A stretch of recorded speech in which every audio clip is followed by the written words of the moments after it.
Gobbler is in town. Here, you can, yeah, here. Hey, tell him how you feel about it, baby.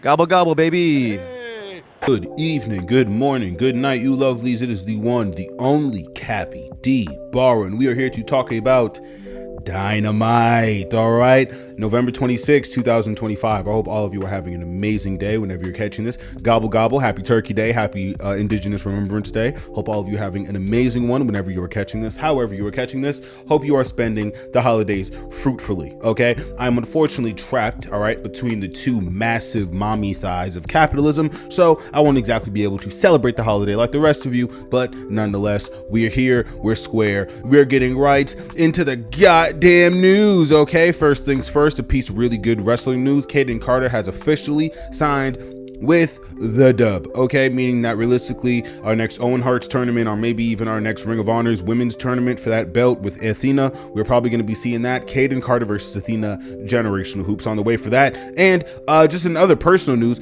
I would like for it to be the women's C2 movement, right? Now, realistically, I don't know how they're going to do women's C2 with no women's intercontinental belt, but just do it for the TBL's belt. All right, and I understand that you have the Owen Hart's tournament belt, but listen, it just doesn't hit the same. All right, like a C2 with the boards, all right, and the numbers and all the funky little doodads. All right, it's interesting. What can I say? All right, first segment of the night. All right, for Dynamite, we get a really nice segment with Joe. He's out there with about 3 members of the Ops Dojo for obvious reasons later, and Shibata and Powerhouse, and he's essentially just shit talking. All right, he's doing his thing as champion. He's a double champ. He goes out there just like Eddie Kingston with just like Mark Briscoe during his interview, like after Full Gear, like Samoa Joe still has like this like drip of blood on his forehead. It's so fucking badass, bro. So fucking badass. But essentially, he goes out there and he kind of just goes and calls out Hangman, speaking about his victory. And we see, and maybe one of the most shocking images I think of the 21st century. Like it, honestly, it is Hangman Adam Page, Swerve Strickland, both covered in chains, walking from what I presume to be the same fucking parking lot area, and they go out there and they terrorize the fucking Ops. Now, realistically, I do not know what kind of damage Swerve and Hangman are going to inflict. I don't really know where this booking is going, to be honest, but we got my nigga Swerve back. Not gonna lie, I'm happy about that. I'm genuinely happy about that, and you cannot take away a black man's joy, all right? First card on the match we're getting is going to be Okada versus the Porno Star. It's great. It's great. This is a fucking amazing match. There isn't even really a lot to speak on it, honestly. There is the lore tied in with Don Callis. There is the previous lore with Okada and Kyle Fletcher already kind of having previous bouts. I believe Kyle Fletcher has been like one of the only people to really pin Okada, which is insane. Now he is in a club of one of the only people to pin him twice, okay? Now, we can comment on it being a roll-up. We can comment on a lot of things.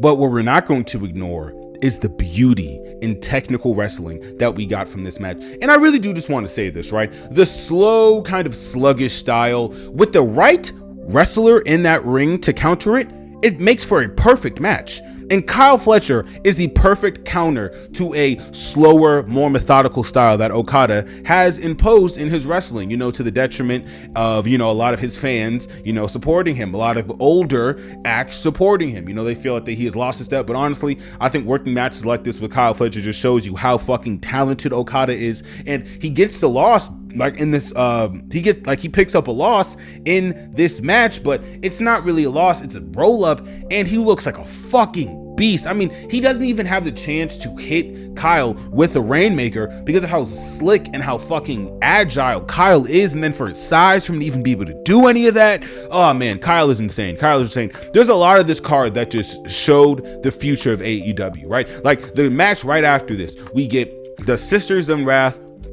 We get the Sisters of Sin versus the Babes in Wrath, right? Willow Nightingale is a future world champion, okay? Harley Cameron somehow, someway is going to be wearing solo gold around her waist. She is over, and she has simply gotten to a place where she is deserving of it. Like a lot of people make the comparison of, a Maxine Dupree and a Jade, right, for their length of time being in the wrestling ring and the kind of pushes and the kind of respect that they get from the crowds. But think about how the crowd interacts with Harley Cameron. She got that feel the wrath, which I swear was like an impromptu thing that was not really supposed to go anywhere. She got that shit over. That shit's popping off in like certain sections in any arena during any one of her matches. That's movement. That's motion, folks, and Harley Cameron is doing a great fucking job. I mean, I hate to compare women because like that's like real loser shit, but just on a simple graph of what we have gotten from a wrestler per capita, including, you know, crowd engagement, character work, and kind of bundling in wrestling, because it's pretty important. The bell has to ring some point. Harley Cameron is improving. Harley Cameron has impressed me beyond reasonable doubt, and I would like for Maxine Dupree to impress me, such as, you know, in that same way, but I'm not there, man. I'm not there. And then apparently she was like a cheerleader, so it's I don't know. Listen, the whole failed kind of dream job to WWE route, it's like I'm tired of it. All right, and I wish that it wasn't such a thing, but alas, is the dimension in this universe that we reside in. Okay, next fucking match that I will honestly be talking for a good amount of time is Masquerade Dorado versus Jon Moxley. Jon Moxley picks up a win to the surprise of Twitter and the IWC, but spiritually, Mox lost this fucking match. Masquerade works around Mox like a fucking man possessed. And there was that one match that I think he had with Hechicero maybe 2 to 3 months ago. And it was right before All In, maybe 2 weeks before All In. And I said, man, this Masquerade Dorada guy really sat there and he stunk up the fucking show. And I remember this shit like it was like literally, quite literally yesterday. And then he goes out there the next week and he performs like a fucking man with everything. He performs like a man with everything to lose. I mean, he takes dives off the stages to some of the most stiffest bumps I think I've seen Mox deliver in at least a cool month. And mind you, Mox delivers these insane bumps, these insane spots, the forks, the blades, the tables, the furniture, but simple bruising. Masquerade is going to probably have a welt on his fucking chin tomorrow morning. All right, this kind of wrestling from Mox in this stage in his life, he's taking suicide dives at the ripe age of fucking 35. He's nuts. In the work that we have been seeing from him quite literally since last year's Wrestle Dream. It's fucking weird. It's inhuman. It's fucking human, man. Mox goes over, Marina comes out. There's a bunch of Death Riders lore that we could be talking about there. You know, it's kind of small spoiler alert, but the Death Riders do come out later for a quote-unquote victory. We're going to be talking about that later, but the Death Riders only come out for this one. So, you know, it's a bit of just a weird tension going on between Mox and the group right now, rightfully so, being that eventually he's going to have to get slimed out. Okay, I don't want it to happen, but eventually Mox got to get slimed, all right? It just is what it is, all right? We get a very nice segment from Eddie Kingston and a couple of really nice pieces from Tony Storm. Eddie Kingston is after the Tony Storm segment, but alas, they're both amazing segments. Tony Storm is getting a lot of buzz for a hypothetical intergender match with Jon Moxley. I know that those two workhorses are going to put on a fucking 5-star for that one, so I'll leave that one to be decided. And we are also setting up Megan and Marina versus the Wives of Love, all right? Tony Storm and Mina Shirakawa. Okay, I'm very fucking excited for this. Mina also, she comes out during the Tony Storm segment. Mwah, chef's kiss, like fucking fresh watercolors on a empty canvas. Just art, pure fucking art. Okay, last couple of matches of the night. All right, we get Darby Allin versus Kevin Knight. And this match tore down the motherfucking house. Okay, listen, there's a lot of really good things from Kevin Knight, but a simple attitude, okay, a simple mindset, a character, or a simple mindset, okay, an idea, a character, it transcends wrestling once you perform and you put your feet behind it, okay? What we're supposed to be getting from Jet Speed, just as a kayfabe standpoint, are two incredibly talented high flyers, all right, who want to do anything that they can to capture their goals, all right? That'd obviously be the tag belts.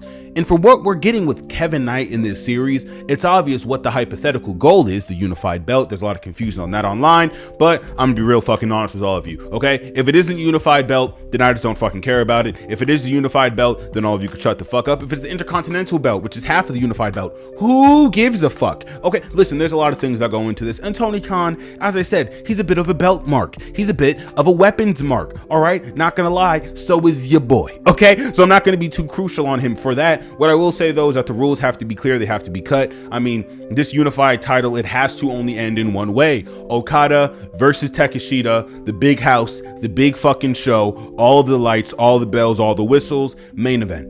All right, I love Hangman, I love Samoa Joe Def. This has to end in a main event at a pay-per-view, or else we are wasting away Okada and we are wasting away Takeshita. Listen, all right, I'm even down for like 3 pillars of pay-per-views, right? I'm even down for like 3 pillars of main events, right? You have the women's world title, you have the men's world title, then you have the unified title. Fuck it. You have enough time for it. We have 5-6 hour pay-per-views. There's enough space for it, okay? I don't want to see Takeshita versus Okada in a fucking 5-star match, a fucking instant classic, and then right after that, no disrespect to these wonderful ladies, but then we get what, the Babes of Wrath versus Tony and fucking Mina Shirakawa?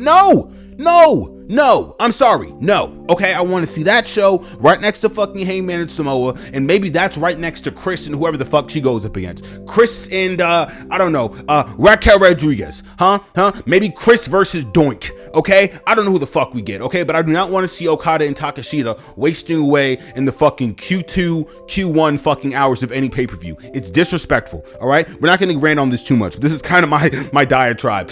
Kevin Knight, he picked up the win on Darby, but it was a very fun match. Very, very fun match. And I encourage any of you, if you have the opportunity to watch it, please go catch it. Because again, Kevin Knight, Darby Allin, I mean, such as, Claudio Castagnoli and Kyle Fletcher. This is the future of AEW. Obviously, you can't forget Masker Dorada and the massive lucha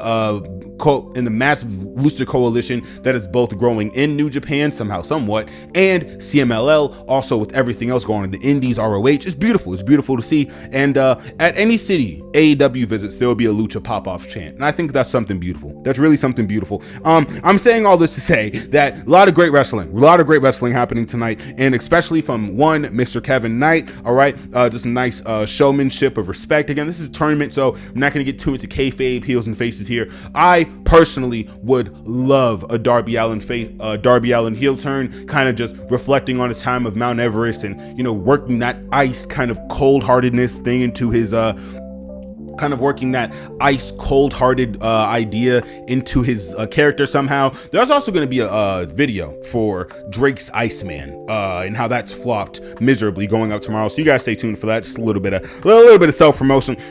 Yes, but to wrap up this Raw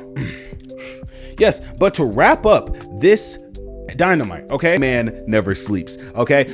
Yes, but I mean, Willow Nightingale and Harley Cameron, they are the right choices for this division. Everything we have built prior to this main event with Okada, with the Death Riders, hell, I mean, we even got some small stuff with fucking we even got some small stuff with the fucking Don Callis family. Listen, there's interesting shit here, all right? Now, is this the best Dynamite? No, I actually think this is probably one of Dynamite's weaker episodes. Wholeheartedly, maybe because there's not a lot of story going on. It's a lot of tournament, right? And obviously, as I literally just stated with the Kevin Knight match, there's not a lot of story or heel or faces in this fucking tournament thing. It's just a lot of great wrestling, okay? And I could acknowledge that and I could accept that, but if I'm gonna put this against, like, I don't know, like a Dynamite from 2 weeks ago and there was a lot of stories and a lot of build towards Full Gear, obviously that would be a lot better. This is obviously the come down from Full Gear, but I mean, Hangman's entertaining, all right?